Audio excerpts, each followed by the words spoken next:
इथे आलं तर पार्सल आणि शंभू काय त्याला सोडतच नव्हता. म्हणजे मी त्याच्यासाठी कॅप मागवलेल्या. आता टोपडं वगैरे आहे बट त्याला तर छोटे पडतात टोपडे, आणि जे आहेत बाकीचे मी थोडे मोठे पण शिवून आणलेले आहेत बट ते खूपच मोठे होत आहेत. तर त्याला आता सध्या बाहेर जाताना म्हणजे कॅपच नव्हती. सो मग मी मेशोवरून पाहिलेल्या कॅप तर होत्या बऱ्यापैकी छान. तर इथे त्या कॅप मागवलेल्या 3 कॅप होत्या. तर पहिली कॅप मी त्याला घालून बघितली तर खूप छान दिसू लागली आणि खूप छान पण आलेली. त्याची क्वालिटी पण एवढी छान आहे आणि खूप म्हणजे सॉफ्ट वगैरे आहे. तर मग त्यामध्ये 3 आहेत कॅप.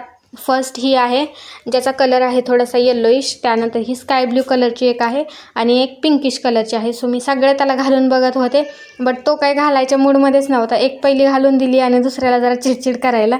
तर म्हटलं जाऊ द्या, नंतर घालायच्याच आहेत, ते बघा कसा करतोय. सो फायनली कशा तरी पटकन त्याला कॅप घातलेल्या आणि खूप छान दिसू लागल्या कॅप. बाहेरपेक्षा मला मेशोहून खूप छान मिळतं. सो चलो बाय. तुम्हाला कसा वाटला ब्लॉग नक्की सांगा.